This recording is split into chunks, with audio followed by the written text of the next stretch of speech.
자, 오늘 우리가 읽은 본문을 통해서 오히려 소망이 되었습니다 라는 제목으로 우리 말씀의 은혜를 같이 나누겠습니다.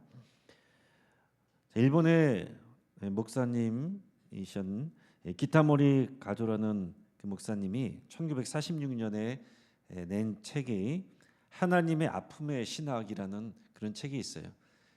자, 이 책에서 또 이런 말이 나옵니다. 그리스도는 자신의 상처를 가지고 우리의 상처를 치유하신다. 그리스도는 능력이 있습니다. 그러나 그 능력으로도 우리를 치유하시지만 그리스도가 받은 상처로 우리의 상처를 치유하신다. 여러분, 이것이 이해가 되십니까? 와닿습니까? 히브리서에서도 그런 말씀이 있어요. 히브리서 4장 15절에 보면 우리에게 있는 대제사장은 우리의 연약함을 동정하지 못할 이시가 아니요 모든 일에 우리와 똑같이 시험을 당한 이시로되 죄는 없으시니라 그랬습니다. 예수님은요 우리와 똑같이 시험을 당하시고 우리가 당한 아픔과 고통과 상처도 다 경험하셨다라고 그랬습니다. 그래서 우리 그리스도가 받은 그 상처로 우리 상처를 위로하시고 공감해 주시고 치유하신다 하는 얘기입니다. 여러분, 우리 예수님 생각해 보세요. 예수님도 상처가 있습니다. 어릴 때 다니다가 넘어져서 피 흘리고 다친 적도 당연히 있겠죠. 성경에 기록할 필요는 없으니까 없겠지만은 그런 일이 왜 없겠습니까? 또 사랑하는 아버지의 죽음도 보았습니다. 성경에 나오진 않지만은 우리가 복음서에 보면 예수님의 아버지 이야기가 어릴 때는 있는데 커서는 나오지 않습니다. 그래서 보통 신학자들은 이 복음서에서 예수님이 이제 공생의 사역을 하실 때 이미 아버지 요셉은 죽었을 것이다 이렇게 생각합니다. 그 사랑하는 육신의 아버지를 떠나보내는 그 슬픔을 예수님도 경험하셨다라는 거죠. 저는 제가 결혼하기 1년 전에 아버님이 돌아가셨는데 아버님이 그렇게 일찍 가실 거라고는 생각도 못했습니다. 제가 결혼하기 전에 아버님이 안 계실 거라고는 생각지도 못했어요. 장례식 때 좀 많이 울었습니다. 제가 믿음이 없어서 운 게 아니에요. 사랑하는 아버지를 또 떠나보내며 물론 아버지가 천국에 가셨을 거란 것을 당연히 확신하지만 그렇다고 슬프지 않은 게 아닙니다. 어릴 때부터 저를 많이 사랑해 주셨던 또 자랑스러워 하셨던 그 아버지, 아프실 때도 또 사역을 나가는 아들의 신발끈을 묶어주시던 그 아버지가 그립고 또 그 아버지의 죽음 때문에 마음이 아파서 그 장례식 때 우는 거죠. 그 아버지가 돌아가셨을 때 4월이었는데 벚꽃이 한참 흐드러지게 필 때였습니다.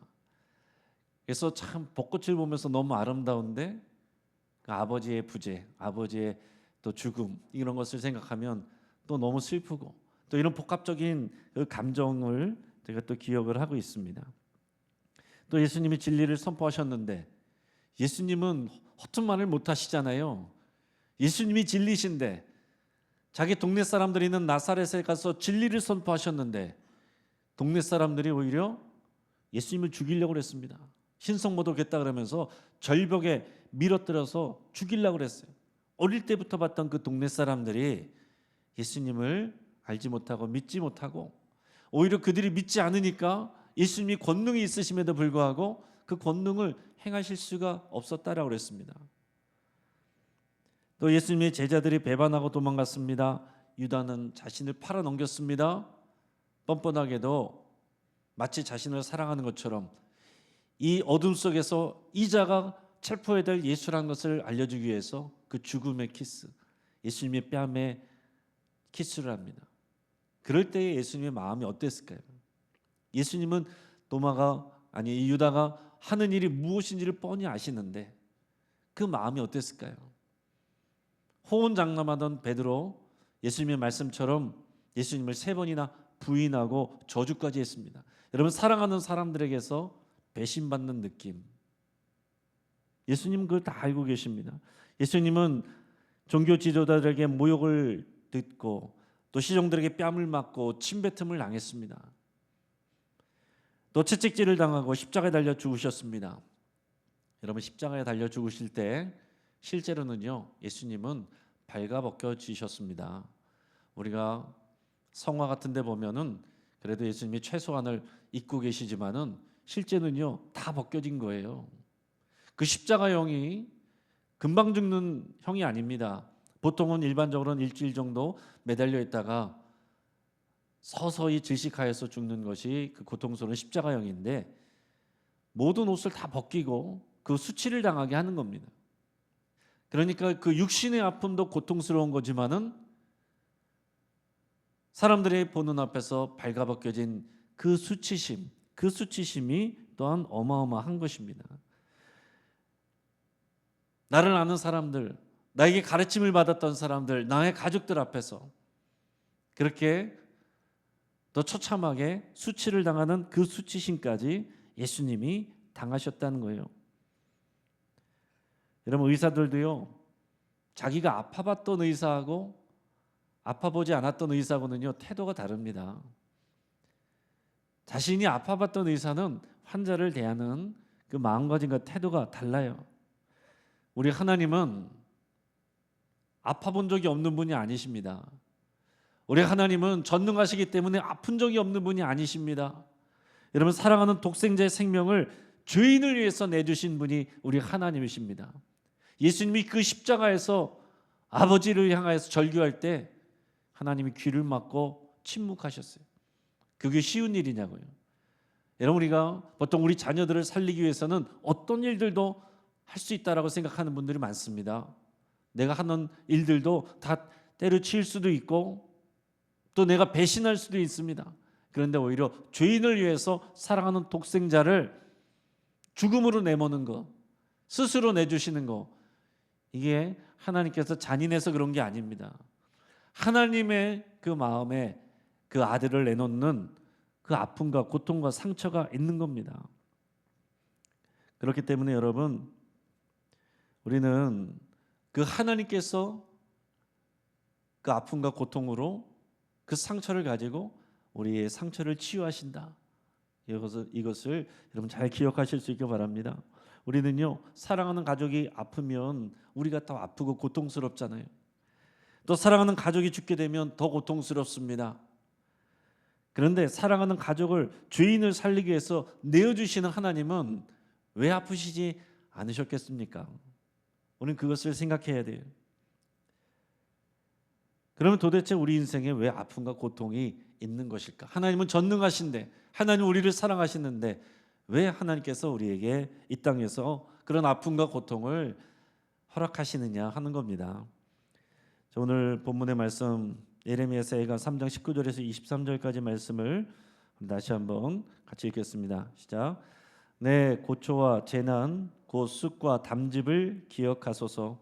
내 마음이 그것을 기억하고 내가 낙심이 되오나 이것을 내가 내 마음에 담아 두었더니 그것이 오히려 나의 소망이 되었사옴은 여호와의 인자와 긍휼이 무궁하심으로 우리가 진멸되지 아니함입니다.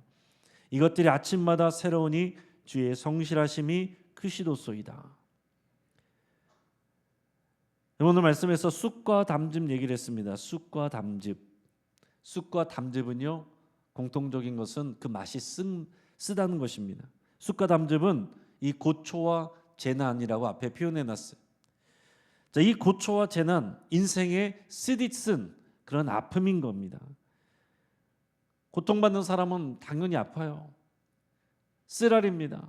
너무나도 씁니다. 근데 지금 예레미야 선지자가 지금 이런 쓰라린 마음을 고백하고 있어요. 예레미야 선지자가 하나님의 그 능력 있는 선지자인데, 하나님께 쓰임 받는 선지자인데 지금 마음에 이런 쑥과 담즙과 같은 쓰라린 마음이 있다고 고백을 하는 겁니다. 그래서 눈물을 흘리면서 고통하는 이 자신의 민족 때문에 아파하고 있어요.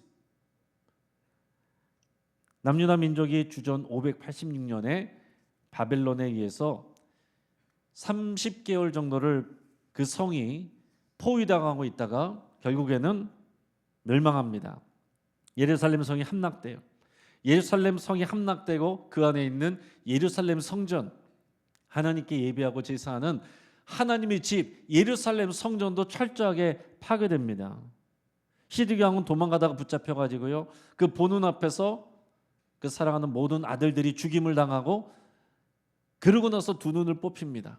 마지막에 이 땅에서 본 게 자기 사랑하는 아들들의 죽음이에요.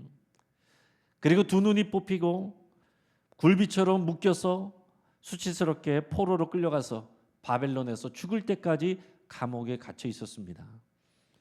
여러분, 예루살렘 성과 유다 성읍 곳곳에서 여성들은 잔인하게 강간을 당합니다. 여러분, 전쟁이 일어나면 당연하게 따라오는 일들이에요. 그 바벨론 사람들이 잔악하게 이 전쟁에서 진 그 백성들의 사기를 꺾어놓기 위해서 여성들을 강간하고 그들의 민족성을 또 해치기 위해서 일부러 강간을 하는 겁니다.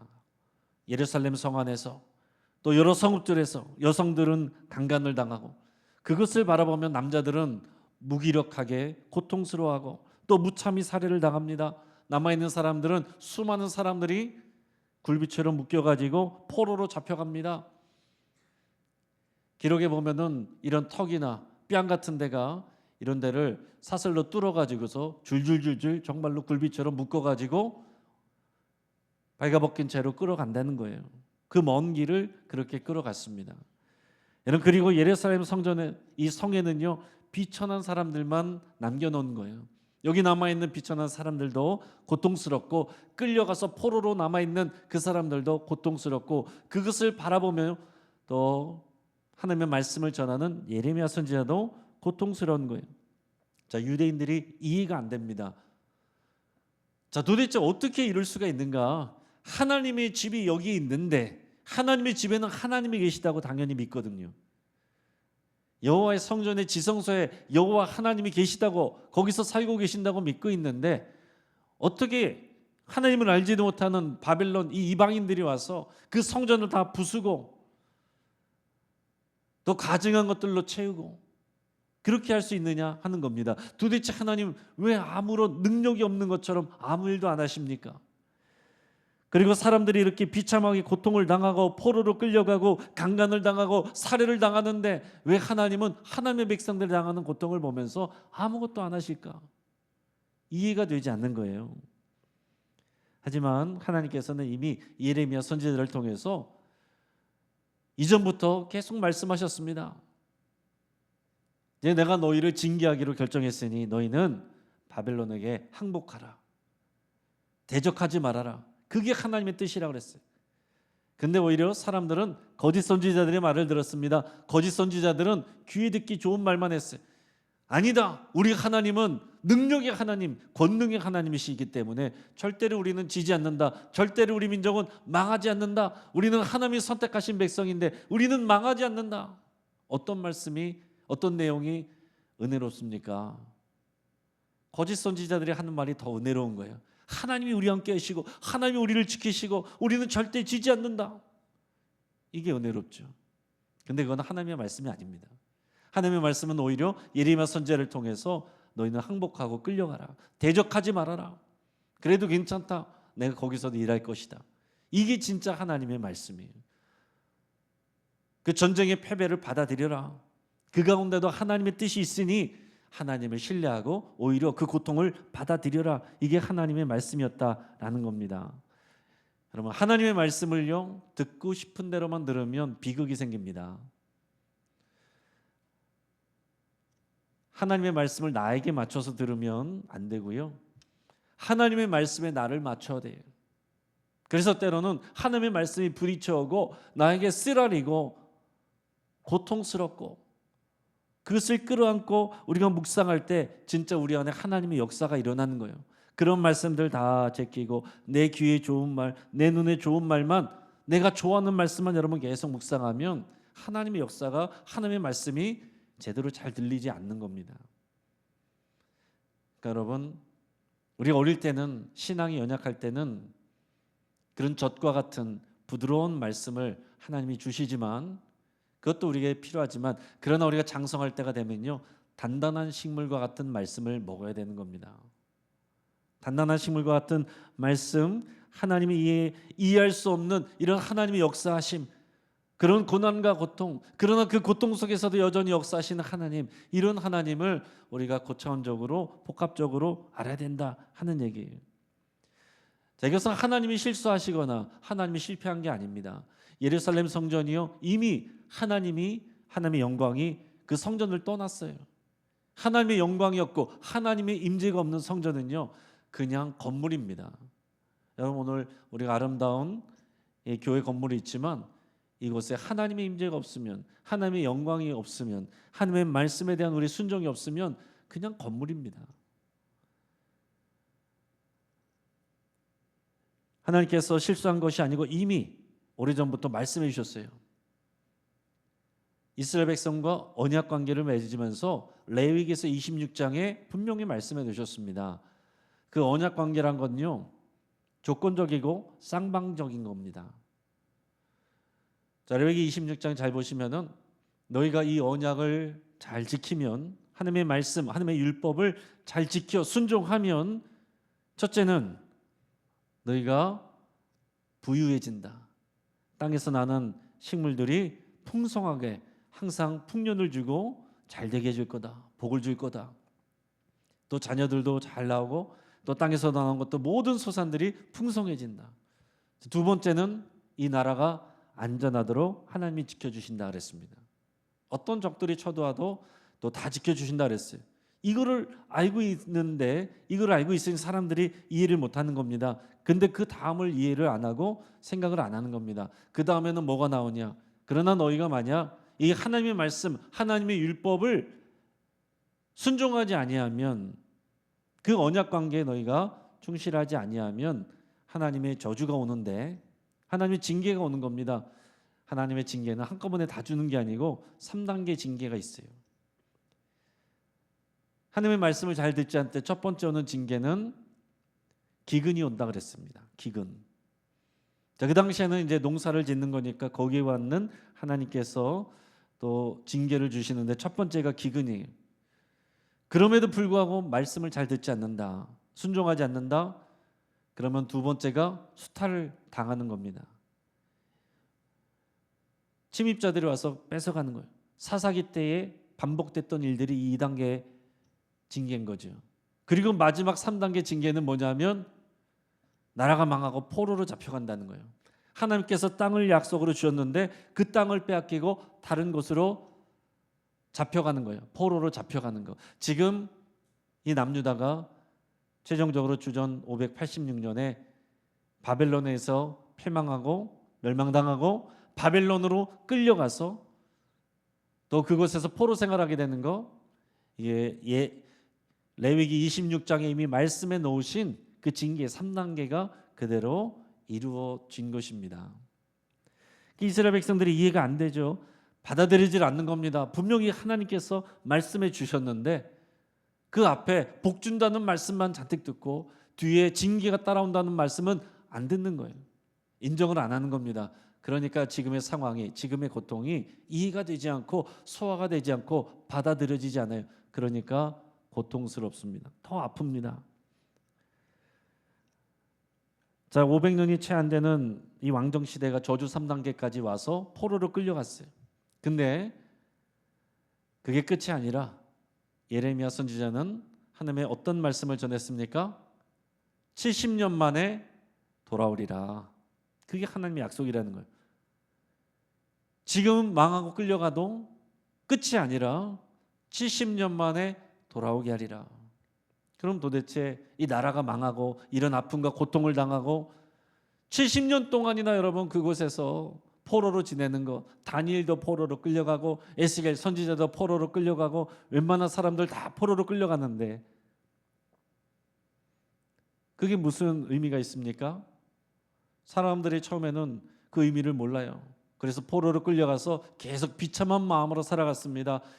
하나님의 말씀이, 하나님의 뜻이 이해가 되지 않아서 고통스럽고 그 쓰라린 상처로 살았는데 계속해서 예레미야가 보내는 편지, 또 함께 끌려간 에스겔이 또 하나님의 주시는 말씀, 격려, 그런 말씀을 통해서 그 70년 동안 이스라엘 남유다 백성들이요 거기서 그 말씀으로 또 회복되고 또 새로운 소망을 갖게 됩니다. 바벨론에서 70년 동안 갔다 오는데요. 여러분 생각해 보세요. 70년이면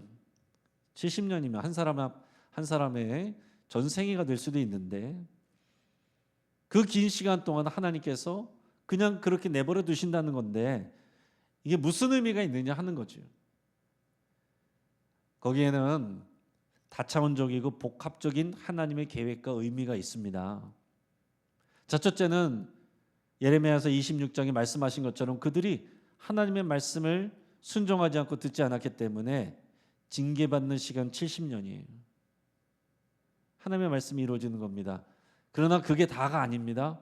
두 번째는 그곳에서 이 예레미야 선지자를 통해서 또 에스겔 선지자를 통해서 하나님께서 그들을 다시 새롭게 교육하는 시간이 70년이에요.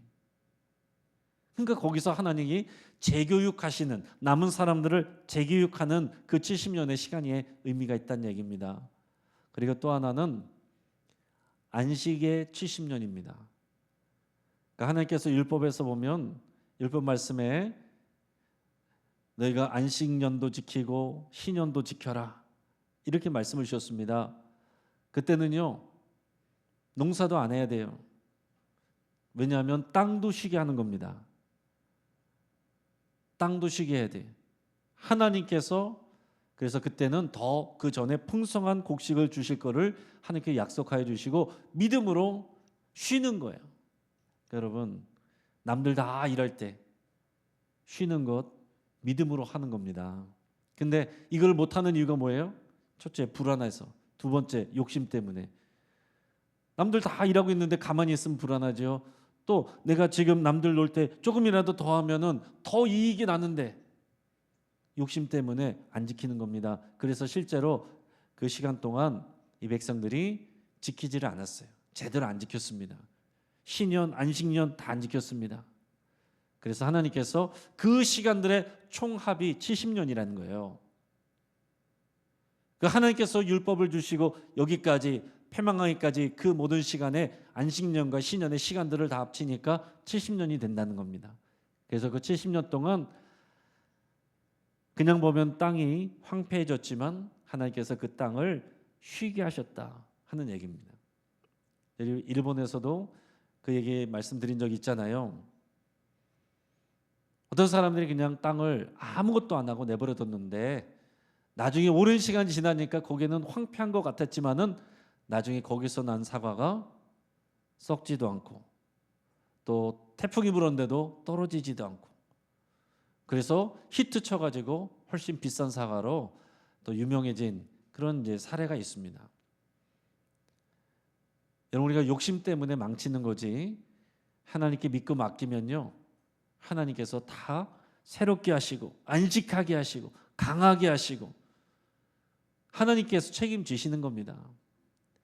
그리고 마지막은 바벨론의 수명 70년. 이게 무슨 말이냐면은 70년 만에 돌아오리라 하는 것은 무슨 얘기냐면 바벨론이 망하고 그 다음에 페르시아가 패권을 쥐게 되거든요. 그러면서 페르시아의 첫째 왕인 고레스 왕이 새로운 정책으로 이 유다 백성들을 돌려보내는 겁니다.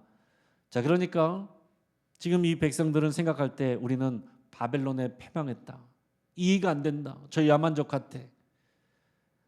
그런데 하나님께서는 그 바벨론을 통해서도 역사하셨고 그러나 그 바벨론의 죄를 70년 만에 또 물으시는 거예요.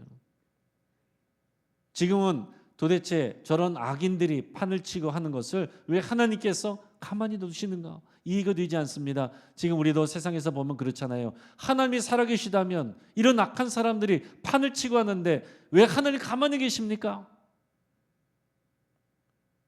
하나님은 악한 사람도 사용하십니다. 선한 사람도 사용하시고요. 믿음 있는 사람도 사용하시고 믿음 없는 사람도 사용하시고 하나님은 전능하시고 모든 것을 아시는 전지하신 하나님이십니다. 모든 세계가 하나님에게 속해 있고 하나님을 믿는 자든지 안 믿는 자든지 하나님께서 의의 병기로도 쓰시고 불의의 병기로도 다 쓰시는 겁니다. 하나님은 그래서 모든 것을 합력하여 하나님의 선을 이루시는 분이세요. 그렇기 때문에 여러분, 하나님의 뜻은 고차원적이고 복합적이다 라는 것을 여러분 항상 생각하셔야 우리의 인생이 해석이 됩니다. 이런 하나님을 모르면 내 삶 속에 왜 이런 일이, 왜 나에게, 여러분 그 질문 속에서 계속 맴돌게 되고 시험에 들게 됩니다. 여러분 요셉 보세요. 요셉은 나름대로 착하게 살고 또 순종도 잘하는, 또 믿음도 있는 그런 아이였는데 어떻게 됐습니까? 미움받아서 또 죽을 뻔하고 노예로 팔려가고 거기서 또 누명을 쓰고 감옥에 가고. 그러나 성경에 보면 뭐라고 되어 있습니까? 하나님이 그와 함께 하심으로 그가 형통하였다 그랬습니다. 지금 내가 지금 당장에 사람들을 보기에 잘 되는 거, 그게 형통이 아니라 하나님이 함께 하시면 형통입니다. 그 자리에 있든지 어떤 자리에 있든지 그 자리에서의 형통을 하나님께서 주시는 거예요. 그러고 나서 나중에 이 요셉이 고백하는 말이 뭡니까? 형들한테, 형들이 나를 여기로 보낸 게 아니고 하나님께서 큰 구원을 이루기 위해서 보내신 겁니다. 그래서 그의 아버지와 형제들의 가족들이 입애굽해요. 애굽으로 들어오는 그 일이 됩니다. 입애굽하는 일이 이 요셉을 통해서 하나님이 하신 일이에요. 그래서 거기서 애굽에서 하나님께서 큰 민족이 되게 하십니다. 그리고는 모세를 통해서 출애굽하시죠. 그 일을 위해서 모세가 애굽에서 왕자로 40년, 광야에서 별 볼 일 없는 목자로 40년, 경력 단절, 실패한 인생 같았지만은 하나님께서 계획하시고 준비시킨 거였습니다. 나는 못합니다. 숨 빠진 배추처럼 됐을 때 하나님께서 그에게 사명 주시고 사용하십니다. 여러분, 우리가 하나님 앞에서 우리 힘이 들어가 있을 때 하나님께서 사용하시지 않습니다. 기다려라 그렇습니다. 우리가 하나님 앞에서 힘이 다 빠졌을 때, 하나님 앞에 항복하게 될 때 나는 할 수 없습니다. 그럴 때 내가 한다. 그러고 우리를 사용하시는 겁니다. 그렇게 우리에게 숨을 뺄 때 사용하는 것 중에 하나가 우리가 당하는 여러 가지 어려움과 고난이다 그럴 수도 있는 거죠. 그것을 우리가 이해를 해야 됩니다. 오늘 본문에서 뭐라고 그랬어요? 내 마음이 그것을 기억하고 내가 낙심이 되오나 이것을 내가 내 마음에 담아두었더니 오히려 나의 소망이 되었습니다. 이렇게 고백합니다. 지금 이 슬픔, 재난과 고초, 쑥과 담즙과 같은 이런 고통들, 그러나 이것을 마음에 두었다. 무슨 얘기입니까? 마음에 두고서 계속 묵상하고 생각하는 거예요. 이해는 되지 않지만 하나님 이게 뭡니까? 하나님 어떻게 하시렵니까? 그러면서 하나님을 생각할 때 그것이 오히려 소망이 되었다라고 말하는 겁니다. 그러니까 여러분, 지금 당장 이해가 되지 않아도 괜찮습니다. 지금 당장 눈물이 나도 괜찮습니다. 그것을 마음에 품으시고 하나님을 계속 생각하세요. 하나님의 말씀을 생각하시고 하나님이 어떤 분이신가를 생각하시고 하나님의 능력을 생각하시면 하나님께서 우리를 살게 하시고 돌이키게 하시고 올바른 언약관계로 회복하여 주시는 그 역사를 이루시는 겁니다.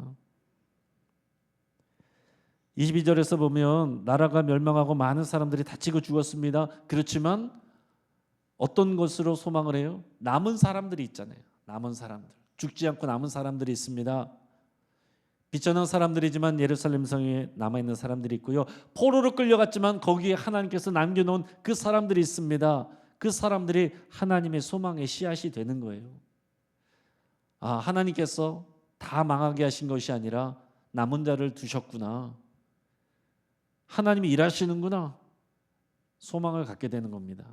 그 가운데 내가 있구나. 소망을 갖게 되는 거예요. 여러분, 우리가 실패한 것 같고 우리가 다 끝난 것 같고 그럴 때가 있을 수 있습니다. 더 이상 나는 할 수가 없을 것 같고, 그러나 내가 아직 살아있으면 소망이 있는 겁니다. 여러분, 살아만 있으면 우리 하나님께서 일하시고 역사하시고 역전시켜 주시는 거예요. 우리 새벽에도 나눈 그런 말씀인데, 폴 브랜드 박사라는 분이 있습니다. 이분은요, 나병 환자들을 돌본 세계적인 의료 선교사였습니다. 인도에서만 20년, 미국에서 30년, 50년 동안을 이 나병 환자들을 치유하고 또 돌보는데 헌신했어요. 그의 아버지는 인도 선교사로 또 선교하다가 말라리아에 걸려서 순교했습니다. 또 그의 어머니는 아버지가 죽었던 그곳에 다시 돌아가서 또 그 아픔을, 고통을 또 하나님 앞에 내려놓고 헌신된 삶을 끝까지 사명을 감당한 그런 믿음의 가족이에요. 근데 이 브랜드 박사가 이 나병 환자들을 돌보면서 느낀 것이 있습니다. 이 나병 환자들에게 있어서 가장 문제는 뭐냐? 그들에게 있어서 가장 큰 고통은 뭐냐? 고통을 못 느낀다는 거예요. 고통을 못 느끼는 게 그들의 가장 큰 고통입니다. 그래서 어떤 사람은 감자를 구워 먹다가 뜨거운 숯불에 손을 뒤었는데 몰라요. 어떤 사람들은 정원에서 삽으로 일하다가 삽에 찍혀가지고 피가 철철 났는데 아픈 줄을 몰라요. 그리고 어떤 사람들은 밤에 잠을 잤는데 쥐들이 와가지고 손가락이나 발가락을 뜯어 물어가는데 그걸 몰라요. 그래서 이 브랜든 박사가 한 일이 이 나병 환자들이 잘 때에 고양이를 품에 안고 자게 만들었습니다. 그러면서 느낀 거예요. 그러면서 깨달은 것을 말했는데 그게 뭐였냐면은 고통은 하나님께서 주신 선물이다. 이렇게 말했습니다. 한번 따라해 보겠습니다. 고통은 하나님께서 주신 선물입니다. 너무나 역설적인 거죠. 나병 환자들은 그 고통이 없어서 고통을 당하는구나. 고통을 느낄 수 있는 것, 그게 하나님의 선물이구나. 그걸 깨달았어요. 그래서 필립 얀시라는 분과 함께 고통이라는 선물, 이런 책을 썼습니다. 사랑하는 여러분, 또 사도 바울도 그런 표현을 했습니다. 내가 정말 죽을 것처럼 그렇게 선교지에서 고난을 당하고 살 소망까지 끊어졌고 사형 선고를 받은 그런 마음이었다. 그렇게 고백을 합니다. 근데 그 다음에 뭐라고 말하냐면 이것은 우리로 자기 자신을 의뢰하지 않고 오직 하나님을 의지하게 하려는 하나님의 역사다. 이렇게 고백을 했습니다. 그리고 더 나가서 나는 이제 그리스도의 남은 고난을 이 몸된 교회를 위하여 내 몸에 채우노라. 하나님 고난받지 않게 해주십시오가 아니라 이 고난을 내 몸에 채웁니다. 이렇게 고백했다고요. 이 고난을 부끄러워하지 않고 오히려 나는 그 안에서 기뻐합니다. 사도 바울도 이렇게 고백을 했습니다. 오늘 예레미야 선지자는 오늘 본문에서 이렇게 고백합니다. 이것들이 아침마다 새로우니 주의 성실하심이 크시도소이다. 지금 상황은 고통의 상황들 뿐인데 그러나 이 고통의 상황을 통해서 하나님은 남은 자들을 남겨두시고 그들을 통하여 새로운 일을 역사하시고 그것이 오히려 우리 마음 안에서 그 고난이 소망이 되게 하셨다. 우리 하나님은 새로우시고 주의 성실하심은 크십니다. 하나님을 알게 되니까 고통이, 상처가 소망이 되는 겁니다. 사랑하는 여러분, 오늘 이 시간에 우리 아침마다만 아니라 우리 저녁에도 우리가 그런 하나님을 만나시기를 축복합니다. 오늘 성령님의 임재를 여러분 경험하시고 누리시기를 바랍니다. 우리 성령님께서 은사 주시는 것만 하는 게 아니에요. 능력 주시는 것만 하는 것이 아닙니다. 우리 성령님은 위로의 영이에요. 오늘 이 시간 고난당하고 고통당하고 상처 있고 말할 수 없는 아픔과 고통이 있는 저와 여러분들에게 오늘 다 말하지 않아도 어떤 것이든 여러분들 가운데 그런 아픔과 상처와 쓰라림이 있을 수 있는데 오늘 성령 하나님께서 임재하셔서 여러분들의 아픔과 고통을 어루만지시고 오히려 소망으로 바꾸시기를 주의 이름으로 축복합니다. 같이 한번 기도하겠습니다. 하나님 아버지, 오늘 예레미야 선지자의 말씀을 통해서 이 고백이 우리의 고백이 되기를 바랍니다. 하나님, 우리에게 고초와 재난, 곧 쑥과 담즙이 있습니다. 그러나 내가 내 마음의 것을 기억하고 생각하고 묵상할 때에 오히려 이것이 나의 소망이 되었습니다. 하나님 아버지, 이 고백이 우리 고백되기를 간절히 원합니다. 하나님께 집중하게 하여 주옵소서. 우리 하나님의 성실하심이 크신 것을 알게 하시고 오늘 위로의 영이신 성령님, 이 시간에 이 예배하는 자리에 이 가운데 충만하신 줄을 믿습니다. 오늘 또 믿음으로 기도하며 나오는 모든 하나님의 백성들에게 충만하게 임하여 주시고 그 배에서 생수의 강물이 흘러나오시며 그 모든 쓰라림을 하나님 또 새롭게 고치시고 치유하시며 그 아픔과 고통이 오히려 소망이 되었습니다. 고백되게 하여 주시옵소서. 감사하며 예수님 이름으로 기도합니다. 아멘. 여러분 이 시간 우리가 찬양하고 또 우리 기도하기를 바라는데 마지막에 불렀던 우리 주 없이 살 수 없네 우리 그 찬양 하면 좋겠습니다. 저도 오늘 처음 들었는데 오늘 가슴에 좀 와닿는 것 같습니다. 우리 주 없이 살 수 없네 우리 믿음의 고백 우리도 악보 보면서 믿음의 고백을 함께 찬양할 수 있길 바랍니다.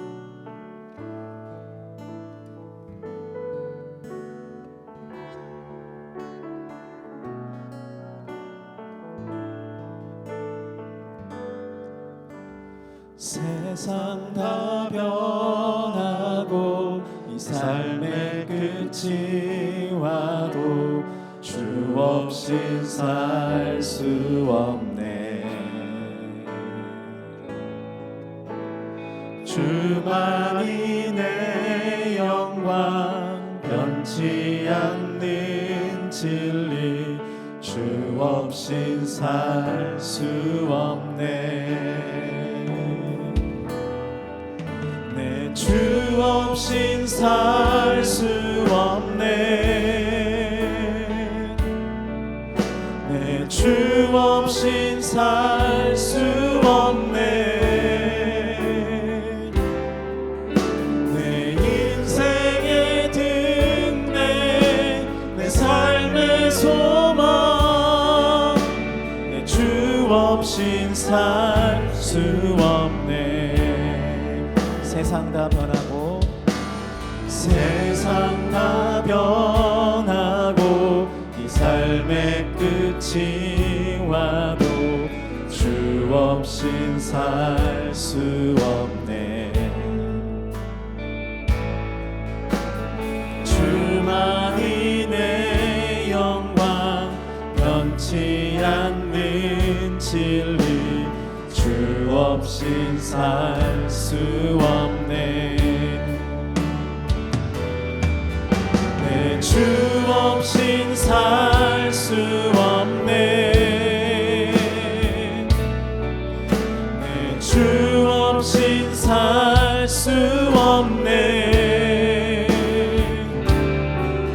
내 인생의 등대 내 삶의 소망 주 없인 살 수 없네. 내 주 없인 살 수 없네. 내 주 없인 살 수 없네. 내 주 없인 살 수 없네. 내 인생의 등대 내 삶의 소망 주 없인 살 수 없네.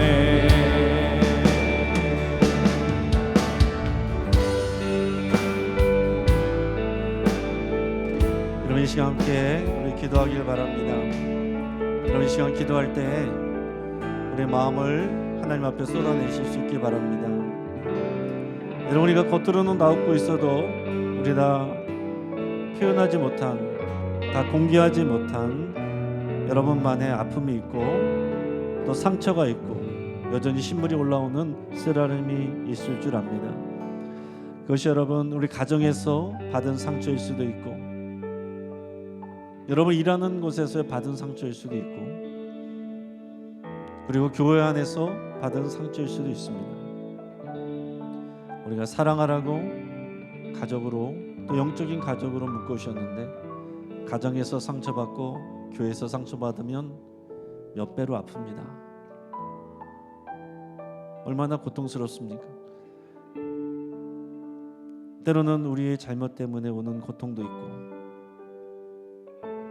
때로는 나와 상관없이 다른 사람들의 잘못으로 고통당하는 때도 있고 때로는 하나님의 영광을 위하여 또 다른 사람들의 또 공동체를 위한 그 고통에 우리가 참여하는 일이 있을 수도 있습니다. 오늘 이 시간 여러분의 모든 여러 가지 생각과 마음들 다 주님 앞에 오늘 이 시간 내려놓고 있는 그대로 나가실 수 있길 바랍니다.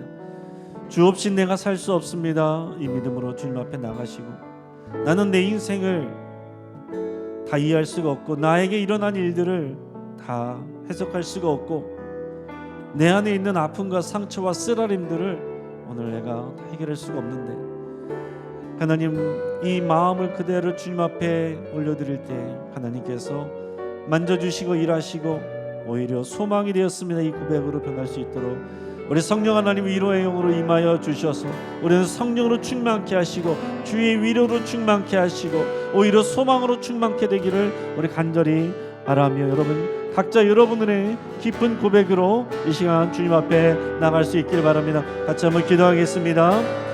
오 주님, 오늘 이 시간 주님을 사랑하며 주님 앞에 나왔습니다. 주여 하나님 아버지, 우리를 붙들어 주시고 인도해 주시옵소서.